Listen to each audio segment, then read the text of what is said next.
Graça e paz, amados irmãos. Convido a abrir a sua Bíblia no livro de Apocalipse, capítulo 1.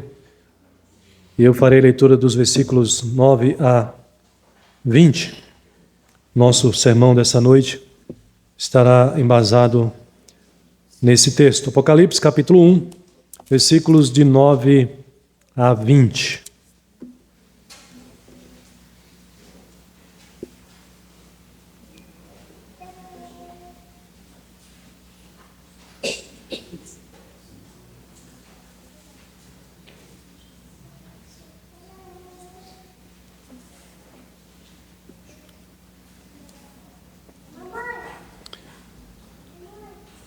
Mesmo assentados, mas com reverência à palavra de Deus, acompanhem a leitura, meus irmãos, desse texto, que nos diz assim, a Sagrada Escritura.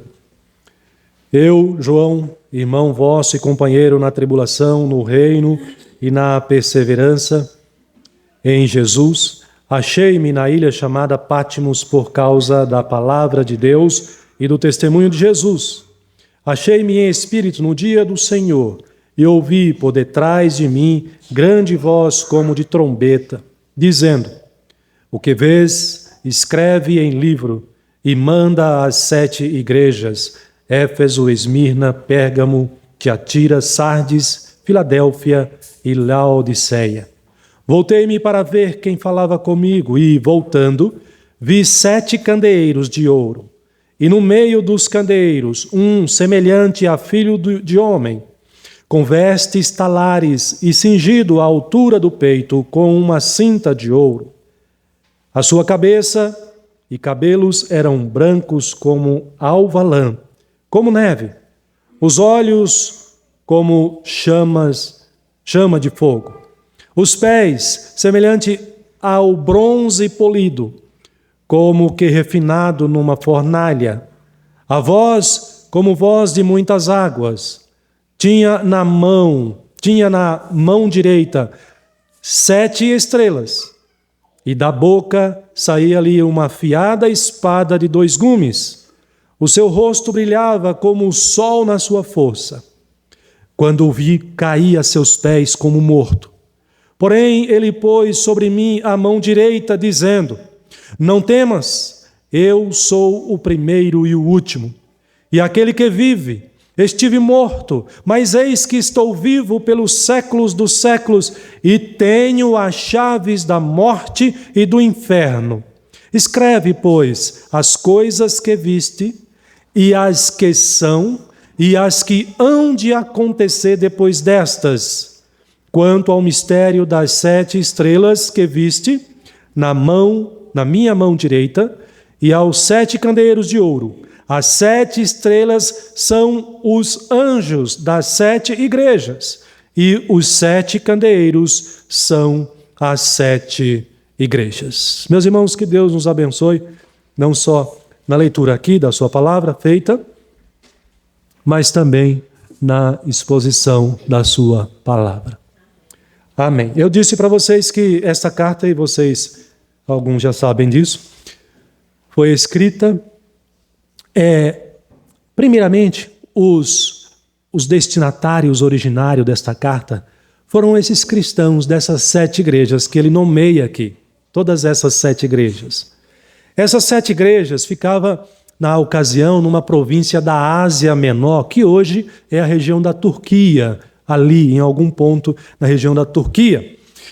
E essa carta foi escrita para essas 7 igrejas, para esses cristãos, num momento muito difícil dessas igrejas, porque era ainda no período do 1º século, quando a igreja de Cristo, os cristãos, estavam sob o domínio do Império Romano. E eles estavam sendo perseguidos pelas autoridades romanas por causa da sua fé. Porque o cristianismo é uma religião exclusivista, adora somente ao único Deus das Escrituras. E o imperador exigia obrigava que todos adorassem os seus deuses, mas que adorassem também a Ele como o Deus, o Senhor na terra. As demais religiões, como eu disse para os irmãos, não se importavam muito em adorar o seu Deus e prestar culto também ao imperador. Mas os cristãos não pode, isso é idolatria. Então o império começa a ver o cristianismo até como uma espécie de poder concorrente contra o seu império. E ele começa então a perseguir os cristãos naquela ocasião. Mas, meus irmãos, Cristo é o Senhor da igreja. Nós lembramos hoje pela manhã que a Igreja Presbiteriana do Brasil completou, no dia de ontem, dia 12 de agosto, 164 anos de pregação do Evangelho, de vida cristã, os cristãos vivendo a fé cristã, vivendo a fé evangélica reformada ou a fé protestante também. Há 164 anos, chegava ali no Rio de Janeiro o reverendo Eschbelgrin Simonton. E ainda muito jovem, com 26 anos, inexperiente de tudo ainda, ele começa a enfrentar grandes dificuldades. A começar pela diferença de temperatura, porque ele sai dos Estados Unidos e vem para o Rio de Janeiro, e é uma das coisas que ele mais se queixa, é o calor exacerbado naquela região, sem contar com as doenças, as enfermidades, uma das quais ele veio a ser vítima, que foi a febre amarela. Com 34 anos, ele veio a óbito. Mas deixando um legado extraordinário, deixando igreja organizada, deixando presbitérios, deixando seminário, deixando jornal, uma obra admirável. E assim começa então a Igreja Presbiteriana, através das mãos, através da capacidade que Deus deu, do chamado, da vocação, a esse jovem ainda conhecido mais popularmente como Simonton. Mas aqui nós estamos. E hoje nós deparamos com as nossas próprias dificuldades enquanto igreja de Cristo. Aqueles cristãos a quem João escreve, Apocalipse foi escrito por João, enfrentavam lá as suas dificuldades na sua época.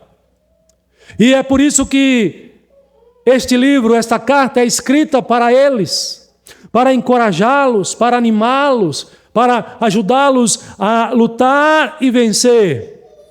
Seguindo adiante, dando prosseguimento a esse trabalho extraordinário, a Igreja de Cristo na Terra, que foi iniciada pelo próprio Cristo, depois pelos apóstolos, e agora estão os cristãos, que precisam receber o alimento, a mensagem, o estímulo, a coragem, o desafio, para continuar com a obra de Cristo na Terra. Nós também temos as nossas dificuldades, as nossas lutas. Talvez em algum momento você que é membro desta igreja já tenha se perguntado, mas será que a nossa igreja um dia vai voltar a ser congregação? Porque tanta gente tem saído da nossa igreja. Será que algum dia a nossa igreja vai fechar as portas? Será que algum dia a igreja cristã na terra vai perder o sentido de existir? Vai ser substituída por alguma outra instituição? Chegará um tempo em que não fará mais sentido os cristãos ou a igreja cristã na terra? Porque, aparentemente, em alguns lugares, em algumas igrejas que se dizem cristãs, parece que perdeu o sentido. Ontem eu estava voltando do supermercado a pé, pertinho de casa, fui buscar algumas coisas que estava precisando. E ao voltar, passei por uma rua e ali estava uma igreja que se dizia evangélica. Uma igreja evangélica. E o que fazia aquela igreja evangélica de portas abertas ali? Alguém na porta com um microfone, fazendo propaganda de produtos que ali estava. Aí eu olhei e achei estranho. Porque qual é o papel da igreja? Pregar o evangelho, ensinar Cristo, ensinar quem é Deus. E naquele olhar, aquela impressão que eu tive, parece ser uma igreja que perdeu o sentido de ser igreja. E a pergunta, meus irmãos, para nossa reflexão nesta noite é esta: será que chegará algum momento, ou um momento em algum tempo, que a sua vida cristã perderá sentido? Não fará mais sentido ser um cristão? Será que chegará um momento em que a nossa fé perderá sentido? A nossa adoração a Deus na igreja perderá sentido? Será que perderá sentido a nossa esperança da vida eterna, da volta de Jesus Cristo? Será que chegará um momento em que as igrejas cristãs fecharão as suas portas? E eu imagino que você já tenha resposta no seu coração, na sua mente para isto. Qual é a garantia para que a igreja permaneça firme? Qual é a garantia ou em quem está a garantia para que você permaneça firme na fé em Cristo Jesus, para que você permaneça vitoriosamente e seguro da sua salvação, de que você morrerá e irá para o céu e não para o inferno? Onde você encontra a garantia para a sua fé, para a sua igreja, para a sua adoração, para a realidade e o sentido da sua vida com Deus? Esse texto chama a atenção dos cristãos para esse ponto. Esse texto, João apresenta Cristo Jesus, o Cristo glorioso, que dirige e sustenta a sua igreja na terra. O Cristo glorioso, que dirige e sustenta a sua vida, a sua fé, a sua alegria, a sua esperança enquanto você está vivendo neste mundo. É em Cristo, portanto, que nós encontramos a garantia de que passará este mundo, passará as épocas, virão novidades, virão diversos tipos de apostasia, mas se você crê em Jesus Cristo, você permanecerá vitoriosamente até o fim. João está escrevendo para dizer: olhem para Jesus, o vitorioso, o glorioso, porque na verdade é Ele próprio, o Jesus, que vem e se revela assim para este autor, para João, como o Cristo glorioso, o Cristo ressurreto, o Cristo majestoso, cheio de poder. E ele diz assim: vá, João, e diga isso para a minha igreja na terra. Então, irmãos, Cristo glorioso, Ele sim dirige e sustenta a sua fé, a sua vida. A nossa igreja, pastor, a nossa igreja hoje está não chega a 40 pessoas aqui. Pastor, cadê os crentes? O que aconteceu? Ficaram envolvidos no dia da comemoração dos pais e perderam a prioridade, perderam o foco principal. A nossa igreja não está repleta, não está cheia. Pastor, será que a nossa igreja está enfraquecendo? E vai chegar um momento que ela vai deixar de existir? Cristo glorioso dirige e sustenta a sua igreja na terra. Pastor, como é que ele faz isso? Em primeiro lugar, o Cristo glorioso dirige e sustenta a sua igreja na terra, enviando os seus mensageiros à sua igreja. Meus irmãos, João foi o mensageiro, o grande mensageiro. E é interessante quando nós lemos o texto aqui, no início, a partir do versículo 9, como João se apresenta à igreja. Aqui é o apóstolo João que se dirige à igreja. Mas ele foi o mensageiro fiel do Senhor Jesus. Ele foi um dos 12, você sabe disso. Ele foi escolhido pelo próprio Jesus para ser apóstolo. Ele foi chamado para esse ministério. E João se apresenta para a igreja aqui como um igual, como um irmão. Ele diz: eu, João, irmão vosso e companheiro na tribulação, no reino e na perseverança. Veja que o próprio João reconhece que a igreja, os cristãos, passam por tribulações, grandes tribulações. E nem por isso eles abandonam a sua fé. E nem por isso eles viram as costas e vão embora, abandonando a sua igreja. E nem por isso eles abandonam o seu Deus, devem abandonar o seu Deus. Não é motivo, não é razão. João reconhece a tribulação, mas ele diz, olha, nós pertencemos ao mesmo reino, ao reino de Cristo na terra, representado por essas 7 igrejas, as igrejas da antiga Ásia Menor aqui, mas a igreja hoje também representa o reino de Cristo, a qual você faz parte. Então, essa mensagem também é para nós. Ele diz, e também companheiro na perseverança. O que João quer dizer com isso? Há tribulação, há lutas, há dificuldades, mas persevere, permaneça firme, não desanime, não desista.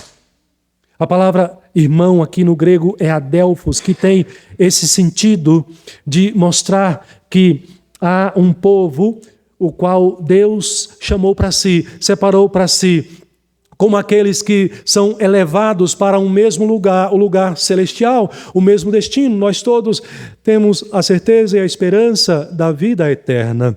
Iremos desfrutar a presença do nosso Deus glorioso. Quando João escreve para a igreja, dizendo-se irmão deles, ele está apontando para a comunhão que a igreja deve desfrutar, deve viver. A comunhão em Cristo. Nós somos como que um em Cristo Jesus. Mas ele é o mensageiro escolhido por Deus. Jesus o chamou para isso. Então ele fala agora à igreja em nome de Cristo. Veja que Cristo se revela diretamente não para as 7 igrejas, mas para o seu mensageiro. E ele tem essa missão de entregar a mensagem. E entregar a mensagem com fidelidade. É o mensageiro que Jesus prepara para dar continuidade à sua obra na terra. É o mensageiro que Jesus prepara para pastorear o seu rebanho. É o mensageiro que Jesus prepara, aquele que ele escolheu, aquele que ele chamou, aquele que ele capacitou para pastorear o seu povo, o seu rebanho, no mundo, na terra. É o mensageiro fiel, o apóstolo João. E ele tem consciência disso. Ele se declara como irmão em Cristo. Ele diz que participa da mesma tribulação. Ele diz que, juntamente com os irmãos, constitui a comunhão em adoração ao Senhor, a comunhão em fé. Mas ele tem a consciência de que ele é porta-voz do Senhor da igreja, do Senhor Jesus Cristo. Ele assume a missão, ele assume essa responsabilidade, esse papel de ser o mensageiro no meio do povo de Deus, pois ele foi vocacionado para isto. E isto é manifestação do cuidado do Senhor da igreja em amparar a sua igreja. Isso é promessa do Senhor desde o Antigo Testamento. Onde há a igreja de Cristo, há o mensageiro de Cristo, há o anjo de Cristo, há o pastor de Cristo, há aquele que ele chamou, capacitou, preparou, com todos os defeitos, como toda a igreja, mas separou para a missão de pastorear o rebanho de Cristo. No Antigo Testamento, o povo de Israel era considerado o rebanho de Cristo. E Deus chamava alguns para liderar, para conduzir, para pastorear. Mas nem todos eram fiéis. E muitos, ao invés de conduzir o povo, pastorear o povo em obediência a Deus, seguindo os ensinamentos, a lei de Deus, eles faziam o contrário. Esses líderes do passado, muitos no Antigo Testamento, eles afastavam o povo de Deus. Eles permitiam, e muitos até introduziam a idolatria no meio do povo de Deus. Isso era uma perversão, isso era uma maldade, isso era uma infidelidade tamanha que esse mensageiro realizava lá no Antigo Testamento. Mas Jesus, sabendo tudo isso, o próprio Deus que assiste a sua igreja, que ampara a sua igreja, que governa a sua igreja, ele promete bons pastores, pastorear a sua igreja através de homens que ele mesmo chamaria e escolheria para pastorear a sua igreja. É interessante quando a gente lê o texto de Jeremias, capítulo 23, a partir do versículo 1 até o versículo 4, tem uma declaração e um compromisso do próprio Deus manifestado, empenhado aqui, com respeito ao amparo do seu povo na terra, da sua igreja na terra, com respeito a esse detalhe especial de que ele mesmo levantaria pastores para pastorear o seu rebanho. E é interessante que ele, depois de trazer palavra de castigo para os maus pastores, ele promete escolher os pastores que vão conduzir o povo à sua presença. Ele diz assim: ai dos pastores que destroem e dispersam as ovelhas do meu pasto. Jeremias 23. A palavra ai no Antigo Testamento é uma palavra de juízo da parte de Deus. Ai dos pastores que destroem e dispersam as ovelhas do meu pasto, diz o Senhor. Portanto, assim diz o Senhor, o Deus de Israel, contra os pastores que apacentam o meu povo.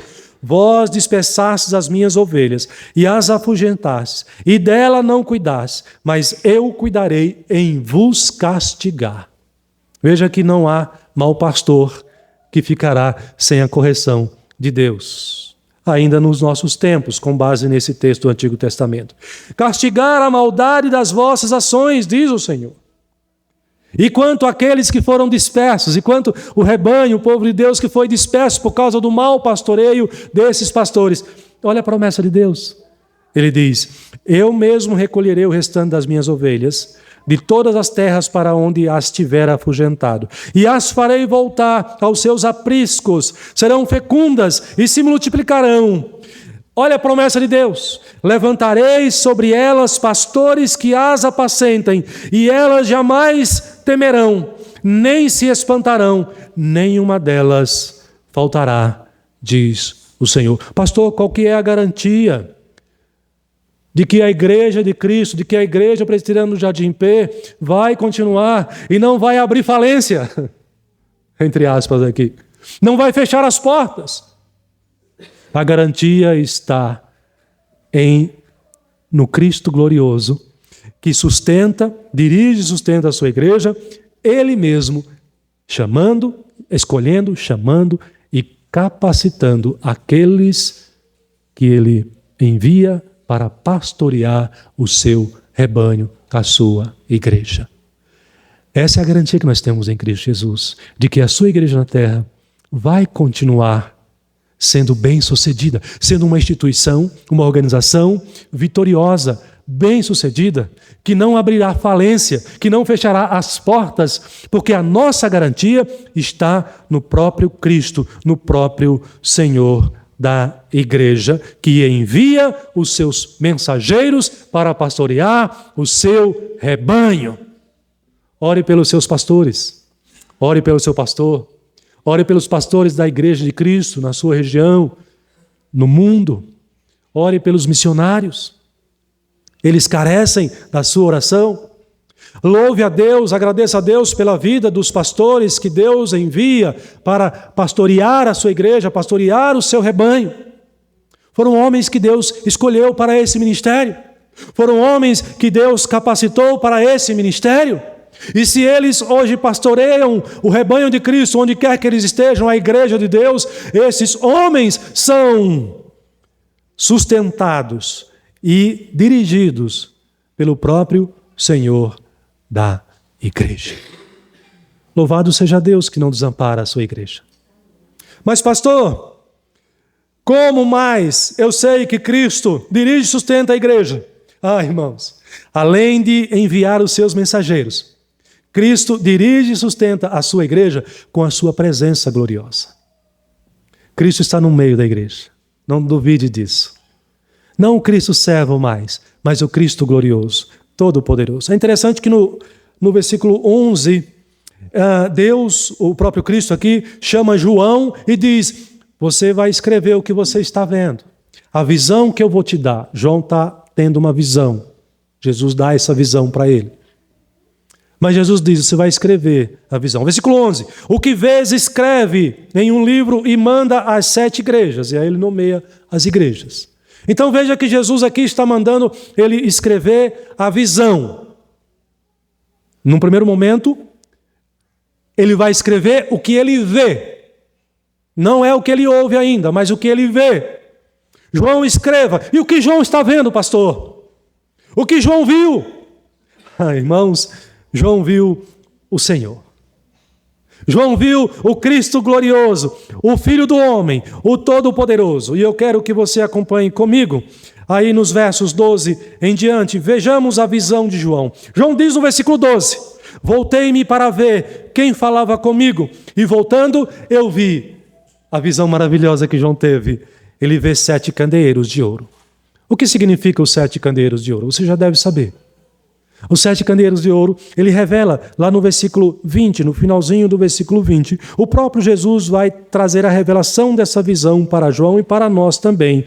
E ele vai dizer que os 7 candeeiros de ouro são as 7 igrejas. Então, na visão que João tem ali na presença do Senhor, ele diz que ele olha e ele vê os 7 candeeiros, portanto, as 7 igrejas. Mas João vê mais. O que João vê mais, pastor? A Bíblia diz que João vê no meio dos candeeiros, logo, no meio das igrejas, das 7 igrejas, um semelhante a Filho do Homem. Meus irmãos, o termo aqui, Filho do Homem, vem do Antigo Testamento, vem do texto de Daniel, e portanto para estes destinatários, aqueles judeus dessas 7 igrejas, o Filho do Homem era um termo muito comum para eles. Ao ouvir Filho de Homem, eles já sabiam do que se tratava, era do próprio Senhor, porque eles já tinham lido isso lá em Daniel 7,13, quando diz, na visão que Daniel tem no Antigo Testamento: eu estava olhando nas minhas visões da noite, e eis que vinha com as nuvens do céu, um como filho do homem. Então dirigiu-se ao ancião de dias, e o fizeram chegar até ele. Veja que na revelação de Daniel, o filho do homem não é um homem comum, não é um filho de um homem comum. É alguém que vem com as nuvens. Portanto, é alguém extraordinário. É alguém especial. É algum tipo de autoridade. É um ser soberano. Os judeus sabem que quando João diz que ele olha e vê no meio dos 7 candeeiros um filho de homem, ele sabe que é o Senhor, é o Todo-Poderoso, é o Cristo glorioso que está onde? No meio das suas igrejas. Ele está como que dizendo que é a centralidade da igreja. É dele que emana a força para a sua igreja persistir e seguir avante nesse mundo vitoriosamente. É desse Cristo que está no centro da sua igreja, na terra, que a igreja extrai a força, a fé, a esperança, o vigor para continuar trabalhando, pregando o evangelho, testemunhando, vivendo a vida cristã, vivendo a vida de fé, servindo ao Senhor. É porque essa igreja de Cristo na terra, porque a igreja do Jardim IP e todas as igrejas de Cristo na terra é alimentada, sustentada, dirigida por esse Filho do Homem que está como no centro da igreja. É dele que emana o poder. É dele que nós encontramos a força. É dele que nós encontramos a força para prosseguirmos. Mas é interessante que João vai trazer algumas descrições confirmando a majestade desse Filho de Homem, ou Filho do Homem. Ele vai dizer, na sequência, dando detalhes, como está vestido esse Filho de Homem. Ele diz que ele está vestido de vestes talares, cingido à altura do peito com uma cinta de ouro. Meus irmãos, essa é um tipo de descrição que aponta para um rei, para um sumo sacerdote, para uma autoridade. Portanto, aponta aqui para aquele que tem o poder de libertar o povo e de sustentar esse povo livre na sua presença e conduzindo esse povo firmado vitoriosamente na fé. Esse rei e sumo sacerdote. No Antigo Testamento, Jesus é apresentado como o rei, como o sacerdote, como aquele que viria para se sacrificar, o profeta também, o tríplice ministério de Cristo. Portanto, quando João diz como ele está vestido, João está dando uma descrição de que aquele que ele vê no meio ou entre as igrejas é o sumo sacerdote, é o rei dos reis, é o senhor dos senhores. A sua veste declara isso, a sua vestimenta aponta para isto. E mais, ele diz, a sua cabeça e cabelos eram brancos como a lã e como a neve. Não era a figura de um jovem, como nós falamos aqui, do Simonton ainda com 26 anos. Embora ele fosse digno de todo respeito como reverendo, como pastor na época. Mas o texto aponta para alguém com cabelos brancos, alguém que requer pela sua aparência, pela sua presença, que inspira naqueles que estão diante dele o respeito, a reverência, a submissão.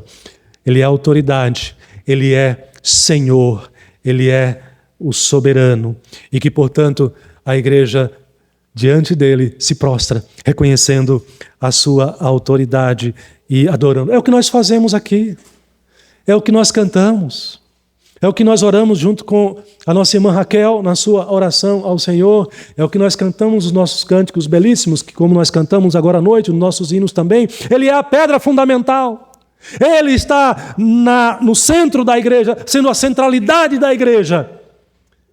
O sumo sacerdote, o Senhor, aquele que é digno do nosso respeito, da nossa reverência. Mas João prossegue e diz, olhem nos seus olhos, eu olhei nos seus olhos, e os seus olhos são como chamas de fogo. A ideia aqui, irmãos, é a ideia que nós encontramos em outras descrições também na Bíblia.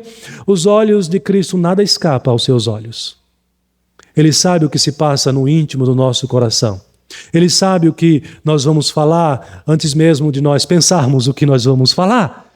Nada escapa aos seus olhos penetrantes. E João descreve isso dizendo, os seus olhos é como chama de fogo, são olhos penetrantes. E os seus pés? Os seus pés, João diz, são de bronze, mas não é qualquer bronze, é um bronze polido. É interessante que na antiguidade o bronze polido, esse metal, era altamente valioso, era valorizado pela sua resistência, pela sua durabilidade. Era um tipo de metal que era usado para criar, para produzir, fazer ferramentas e até armas também, não relata a história.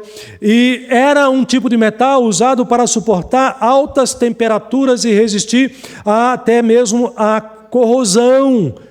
João está dizendo que isso são os pés do Senhor que ele tem diante de si nessa visão, os pés de Jesus Cristo, o Senhor da igreja, que simboliza para a igreja força, estabilidade, pureza. O metal polido era um metal puro, que foi purificado e que, portanto, ele se torna um metal trabalhado, porque ele foi limpado, tirado dele as suas impurezas. Meus irmãos, João, ao descrever os pés de Jesus, revestido como semelhantes a de bronze polido, João está confirmando aqui a autoridade divina de Jesus, ou seja, reflete a sua glória. Por isso que eu disse, como tema desse sermão, que a igreja, ela é sustentada e ela é dirigida pelo Cristo glorioso. Esse Cristo, ele se revela assim para João. Não é um Deus qualquer, é o Senhor dos senhores, é o Todo-Poderoso, é o Majestoso. E Cristo é assim agora. E Cristo retornará assim no último dia. Ele voltará no último dia, de novo, como na descrição de Daniel que eu li para vocês, no último dia, Mateus capítulo 24, descreve a volta de Cristo também sobre as nuvens, ou nas nuvens, remetendo para aquele que tem todo o poder, que tem majestade, que é glorioso. Queridos irmãos, a igreja de Cristo, a sua igreja e a igreja de Cristo são cada um de nós, e todos nós juntos, ela prossegue vitoriosamente, porque ela é sustentada pessoalmente pela presença de Cristo. Cristo habita no meio da sua igreja. Ele protege, ele guarda. E é por isso que a igreja tem a garantia dada por ele mesmo, que ela vai prosseguir, que ela vai avançar com a sua missão na pregação do Evangelho.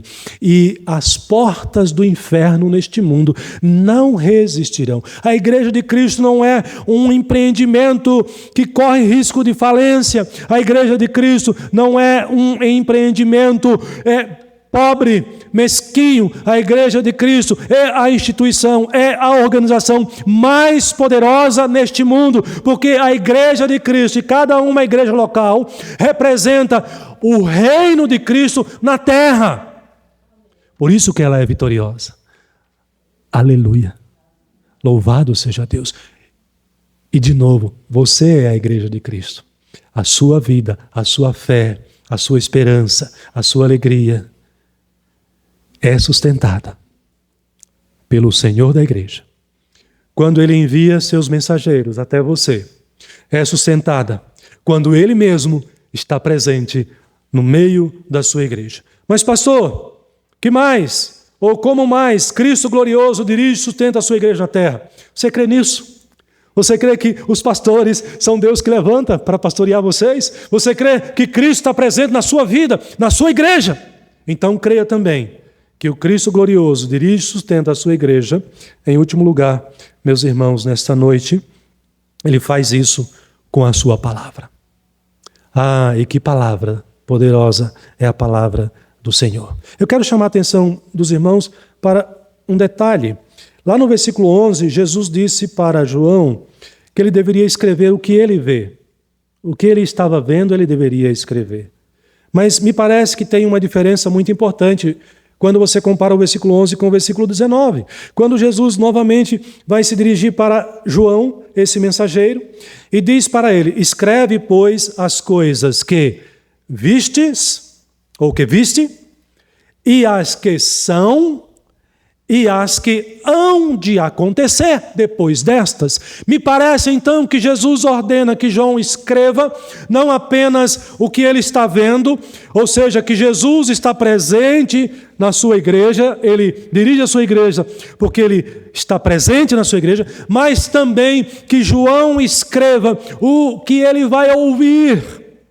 Que João escreva o que Jesus vai ensinar para a igreja através dele. E nesse sentido, meus queridos irmãos, envolve não apenas a visão de João no capítulo 1, mas envolve todo o conteúdo dessa carta, todo o conteúdo desse livro. E foi o que João fez. Ele escreveu exatamente o que Jesus mandou, ele escreveu o que ele viu, ele escreveu o que era naquele momento, e ele escreveu o que ainda ia acontecer, toda a revelação de Deus, enviada, entregue por Jesus Cristo a João, registrada em Apocalipse, e que, portanto, é palavra de Deus para a sua igreja. A igreja de Cristo hoje tem a sua palavra completa. A Bíblia, Antigo e Novo Testamento. E é dessa maneira eficaz e especial que o Cristo glorioso dirige a sua igreja, dirige a sua vida na terra de maneira vitoriosa por causa da palavra. É a palavra que dirige o seu pensamento, que deve dirigir o seu coração, a sua vontade, a sua mente. É a palavra de Deus que deve dirigir o rumo da igreja de Cristo na terra, da igreja presbiteriana do Jardim P. A igreja presbiteriana do Jardim P não deve ser dirigida por entretenimento, por animações, por criatividades de uma mente fértil do seu líder. Eu estou longe disso, de ter uma mente tão fértil assim. Mas a igreja de Cristo, sem dúvida nenhuma, tem o dever, tem a obrigação de se permitir, de ser conduzida, de ser guiada pelas Escrituras Sagradas, Antigo e Novo Testamento. Escreve, pois, as coisas que viste, as que são e as que hão de acontecer. E certamente, meus irmãos, isso envolve todo o restante do nosso texto.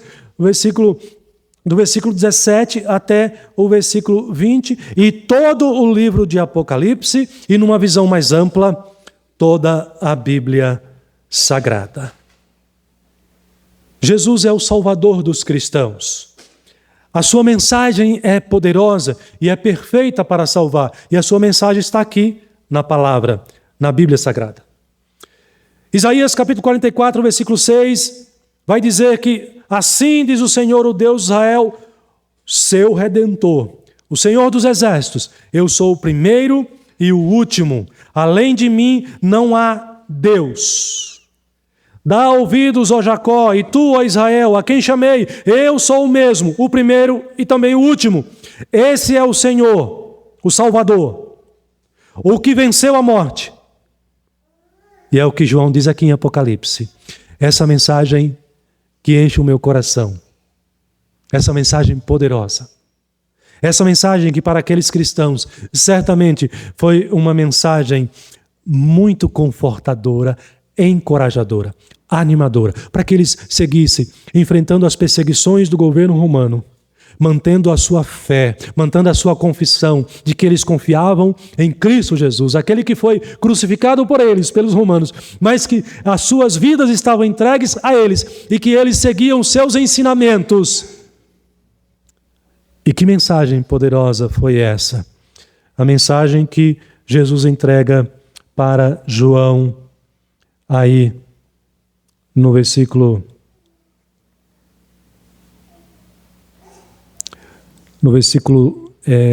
20.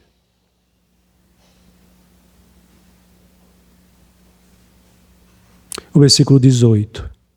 João, diante dessa visão, ele cai, ele tem medo. Esse ser todo-poderoso, e se você estivesse lá, você teria a mesma reação também que João. Mas Jesus, amorosamente, volta-se para João, põe a sua mão direita sobre ele e diz para João: João, não tenha medo. Eu não estou aqui para causar medo. Aquele que foi convertido, aquele que entregou a sua vida para Jesus, ele não tem medo de Deus, ele não tem medo de Jesus, ainda que ele seja esse Todo-Poderoso. Mas no último dia, quando Jesus voltar a este mundo, Jesus será o terror de muitos. Porque aqueles que não obedecem a sua palavra se tornam inimigos desse Senhor Todo-Poderoso que é Jesus Cristo. Mas para você que confia em Jesus, que entregou a sua vida para Ele, essas palavras é para você, que se depara diante desse Senhor Todo-Poderoso. E Jesus é Todo-Poderoso. Ele declara: toda autoridade me foi dada no céu e na terra. A Bíblia declara que Ele voltará como juiz para julgar esse mundo. Não será o diabo que será aquele que vai condenar as pessoas. Não será o diabo que vai declarar que os ímpios serão entregues ao sofrimento eterno. Mas será o Senhor Jesus Cristo, que dirá naquele último dia aos que tiverem à sua direita: vinde, benditos do meu Pai. Mas os que tiverem à sua esquerda: apartai-vos de mim, malditos, para o fogo eterno preparado para vós, para o diabo, para os anjos mal caídos. Este é o ser todo-poderoso que governa este mundo agora. Aquele que crê, a sua vida está nas mãos deste Todo-Poderoso, que tem vestes talares. Veste talar é uma espécie de túnica que vai até o calcanhar, cobre todo o corpo. É uma veste de um sumo sacerdote, é uma veste real. É aquele que tem os olhos de fogo, como de fogo. É aquele que o seu rosto brilha como o sol na sua força. O Todo-Poderoso é aquele que o profeta descreve que quando ele voltar a este mundo, por conta da sua glória, do seu brilho, do seu poder, o sol se envergonhará. Esse é o ser todo-poderoso. João está tendo essa visão desse que o seu rosto brilha como um sol na sua força. E é compreensível a reação de João, que ele diz que quando vê assim, ele cai a seus pés como morto, com medo. Mas a mensagem de conforto de Jesus para o seu povo, para você e para mim, é: não temas, não tenha medo de mim. Eu não vou assustar você. Eu não vim para te aterrorizar. Eu vim para te amar. Eu vim para te acolher. Eu vim para te abraçar. Não temas, porque eu sou o primeiro e eu sou o último. Eu disse que Ele é o Todo-Poderoso. Essas palavras resumem isso. Eu sou o primeiro e o último. Antes de mim e depois de mim não há ninguém. Eu sou o Todo-Poderoso. Aquele que vive. Eu estou vivo agora. E Jesus lembra que Ele foi crucificado. Ele foi morto e sepultado. Ele diz: olha, eu estive morto, João. Eu sou aquele que vive, estive morto, mas eis que estou vivo pelos séculos dos séculos e mais. João, diga isso para as igrejas. João, diga isso para os crentes na terra, no mundo. Crente que está aqui, diga isso para os seus irmãos fracos na fé. Diga que Jesus tem as chaves da morte e do inferno. Aleluia! É a esse Cristo que você serve. Percebe? É a esse Cristo que você aprende aqui nessa palavra, nas Escrituras. Portanto, não se esqueça.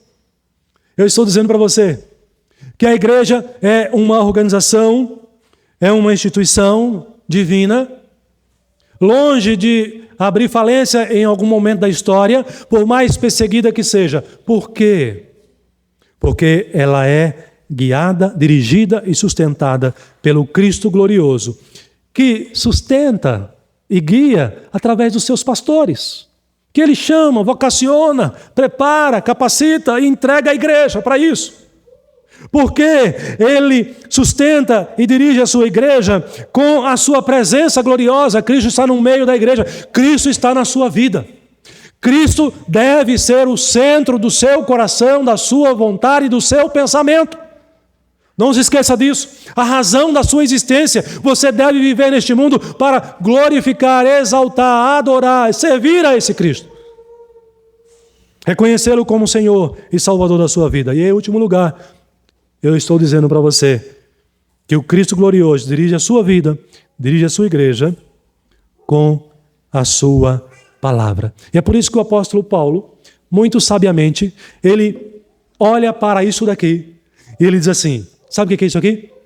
Isso aqui é a Escritura Sagrada. E ele diz o que sobre essa Escritura Sagrada? Toda a Escritura é inspirada por Deus e útil para o ensino, repreensão, correção, educação na justiça, a fim de que você, todo homem de Deus, todo servo de Deus, seja perfeito e perfeitamente habilitado para toda boa obra. Pastor, eu tenho uma fé muito pequena, eu sou muito fraco na fé, eu estou desanimado, eu não tenho mais vontade de ir para a igreja. Lembre-se que Cristo sustenta a sua igreja e a sua vida pela palavra. Não despreze a sua palavra.